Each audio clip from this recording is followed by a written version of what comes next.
ఈ వ్యవస్థలలో ఒక భాగం జర్నలిజం. నేను ఒకటి రెండు విషయాలు జస్ట్ అవుటర్ లైన్ టచ్ చేసి వదిలేస్తా. గతంలో శాసనసభ జరిగినప్పుడు జర్నలిస్టులను ఎవరిని లోపలికి రానిచ్చాలన్నా చాలా ఇబ్బందికరమైన పరిస్థితులు. ముఖ్యమంత్రి కార్యాలయం దిశగా దేవుడెరుగు గేట్ లోపలికి రావాలంటే కూడా ఎన్నో నిబంధనలు నియంత్రణలు ఉండే. నేను వచ్చిన వెంబడే స్పీకర్ గారికి రిక్వెస్ట్ నేను చేసిన, మీరు చేయాల, మీ మిత్రులకు కూడా అడిగిన. గతంలో ఉమ్మడి రాష్ట్రంలో ఉన్నప్పుడు అసెంబ్లీ మీడియా కమిటీ అని జర్నలిస్టుల నుంచి ఒక కమిటీ వేసుకొని ఆ కమిటీనే ఏ రకంగా అసెంబ్లీ పాసులు ఇవ్వాలనో వాళ్ళే స్పీకర్ గారితో చర్చించి ఒక నిర్ణయం తీసుకునేది. ఈ మధ్యలో మేము అనుమతిస్తే ఒకే పత్రికకు, ముఖ్యంగా పొలిటికల్ పార్టీ ఓన్డ్ మీడియా, రాజకీయ పార్టీలు వాళ్ళ విధానాలను చెప్పుకోవడానికి ఒకప్పుడు పత్రికలను పెట్టుకున్నారు. అంటే సిద్ధాంతపరమైన వైరుధ్యాలు ఉన్నప్పుడు సిద్ధాంత భావవ్యాప్తి కోసము ఆనాడు రాజకీయ పార్టీలు వాళ్ళ సిద్ధాంతాలను ప్రజలకు వివరించడానికి, ప్రజల్ని ఆ సిద్ధాంతం వైపు ఆకర్షితులను చేయడానికి, ఆ సిద్ధాంతం ద్వారా సమాజానికి మేలు జరగడానికి ఆనాడు రాజకీయ పార్టీలు పత్రికలను పెట్టుకున్నారు. దాంట్లో ప్రథమ కోవాలో కమ్యూనిస్టు సోదరులు వస్తారు. వాళ్ళు ఏ రోజు కూడా సిద్ధాంతపరమైన అంశాలనే ఆ పత్రికలలో రాసేవాళ్ళు, క్రోడీకరించేవాళ్ళు, విశ్లేషించేవాళ్ళు, సమాజంలో ఉన్న సమస్యను ప్రజల యొక్క కోణంలో అందులో రాసేవాళ్ళు. ఎప్పుడు కూడా కమ్యూనిస్టు సోదరుల నేతృత్వంలో ఉన్న పత్రికల మీద తీవ్రమైన ఆరోపణలు కానీ అభ్యంతరాలు కానీ ఎప్పుడు వ్యక్తం అయ్యేటివి కావు.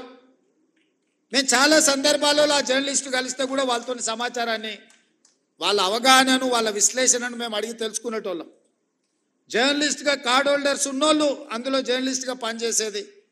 అందులో పనిచేసిన వాళ్ళు తర్వాత కమర్షియల్ పత్రికలకు వచ్చిన కార్డ్ హోల్డర్స్ కొంత వాళ్ళ గౌరవాన్ని కాపాడుకునే ప్రయత్నం చేసేటోళ్ళు.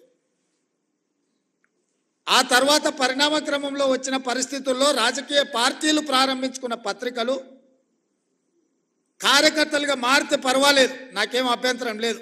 వాళ్ళని కార్యకర్తలుగా మేము భావించి సరే ఆ పార్టీ కార్యకర్తలు ఏదో ఒక రూపంలో ఇక్కడికి వచ్చినారు.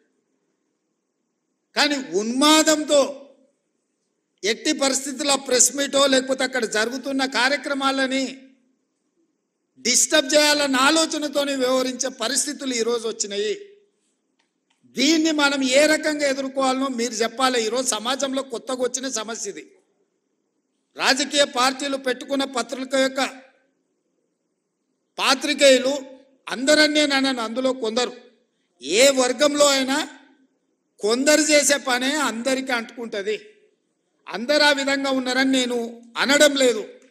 కానీ ఆ కొందరిని కూడా ఏ విధంగా మనం ఇవాళ నియంత్రించుకొని ముందుకు వెళ్ళాలనో, ఇవాళ పెద్దలందరూ ఇక్కడ ఉన్నారు. 20 ఏళ్ళు, 30 ఏళ్ళు, 40 ఏళ్ళు అనుభవజ్ఞులు ఉన్నోళ్ళు, జర్నలిజం పట్ల అవగాహన ఉన్నోళ్ళు, మా మాజీ పిసిసి అధ్యక్షులు, ప్రభుత్వ ప్రత్యేక సలహాదారు మా పెద్దలు కె కేశవ్ గారు కూడా మీ సామాజిక వర్గం నుంచి వచ్చినవాడు. ఇవాళ వాళ్ళ కూతురుగా మేయర్గా వారు ఇక్కడ ఉన్నారు. ఈరోజు నిజంగా మీరు ఆలోచన చేయండి. గతంలో సెక్రటేరియట్ ప్రజాప్రతినిధులుగా మేమే పోయేవాళ్ళం కాదు.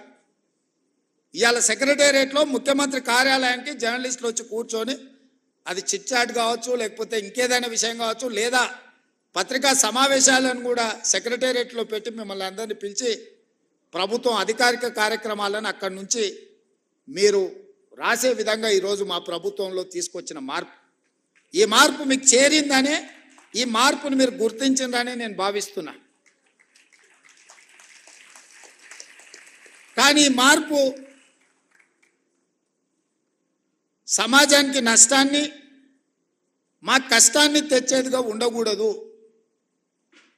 కొన్ని రాజకీయ పార్టీలకు సంబంధించిన పాత్రికేయ మిత్రులు, కొంతమంది మంత్రుల కార్యాలయాలు లేకపోతే ఇతర దగ్గర ఒకేసారిగా చాలామంది వచ్చి అక్కడ కూర్చొని అక్కడ ఉన్న జరగని వాటిని జరిగినట్టుగానో లేకపోతే జరిగితే బాగుంటుందని కొంతమందిని పాసులు ఇచ్చి తీసుకొచ్చి లోపలికి తీసుకొచ్చి అనవసరమైన రాద్ధాంతాలను సృష్టించే ప్రయత్నాలు చేస్తున్నారు. మరి ఇట్లాంటి వాటిని ఎట్లా నియంత్రించాలనో మీరే నిర్ణయించి మీరే వాటిని ఏదో ఒక రకంగా ఒక కొలిక్కి పట్టుకురావాలి. అసెంబ్లీలో పాసులు ఇచ్చినా కూడా అవసరానికి మించి వాళ్ళే వచ్చి ప్రెస్ మీట్ పెడితే కూడా గుర్తింపు పొందిన జర్నలిస్టులకు కుర్చీ దొరకదు. వాడు యూట్యూబ్ అంటాడు, వాడు ఆ ట్యూబ్ అంటాడు, వాడు యూట్యూబ్ అంటాడు, వాడు వచ్చి మొదటి సీట్లలో కూర్చుంటాడు. వాళ్ళు ఏం అడుగుతారో వాళ్ళకి మేము ఏం చెప్పాలో మాకు అర్థం కాదు. ఇది మాకే కాదు, మీకు కూడా. నాకు తెలిసి ఒకప్పుడు నేను చాలామంది జర్నలిస్ట్ మిత్రులు నాకు ఉన్నారు. సీనియర్ జర్నలిస్ట్ రాగానే లేచి కూర్చొచ్చి వీళ్ళు వెనక్కి పోయి కూర్చునేటోళ్ళు. మేము పత్రికా సమావేశం పెడితే కూడా ఒకవేళ డెస్క్ ఇన్ఛార్జ్లో లేకపోతే మీ దాంట్లో సీనియర్ జర్నలిస్టులు వస్తే, వేరే సంస్థకు సంబంధించిన జర్నలిస్ట్ వస్తే కూడా లేచి జూనియర్స్ లేచి ముందు వరుస వాళ్ళకి ఇచ్చి వీళ్ళు వెనక్కి పోయేటోళ్ళు. ఇప్పుడు విపరీతం ఎట్లయిపోయిందని అంటే అసలు కంటే కొసరోళ్ళది ఎక్కువైపోయింది. ఎవరిది ఏ ట్యూబో తెలుస్తలేదు మాకు. ఇక ఆ ట్యూబ్లో ఎక్కడికంటే అక్కడికి వెళ్ళిపోయి ఏది పడితే అది మాట్లాడితే అక్కడ ఉన్న ప్రజలు ఏమన్నా అంటే చూసిరా జర్నలిస్టుల మీద దాడి అని. జర్నలిస్ట్ అనే పదానికి డెఫినేషన్ ఏందో మీరు డిసైడ్ చేయండి. మేము ఎవరిని జర్నలిస్ట్గా చూడాలో మీరు చెప్పండి. ఎవరు దోస్తే వాడు ట్యూబ్ పెట్టుకొని ఆ ట్యూబ్లో పెట్టుకొని వాడు మెడలో పట్టేసుకొని మెడలో ఇది కట్టుకొని వాడు నేను ట్యూబ్కో జర్నలిస్ట్ అని బయలుదేరితే వాళ్ళు వివరించే విధానాన్ని బట్టి ప్రజలు వ్యవహరిస్తారు.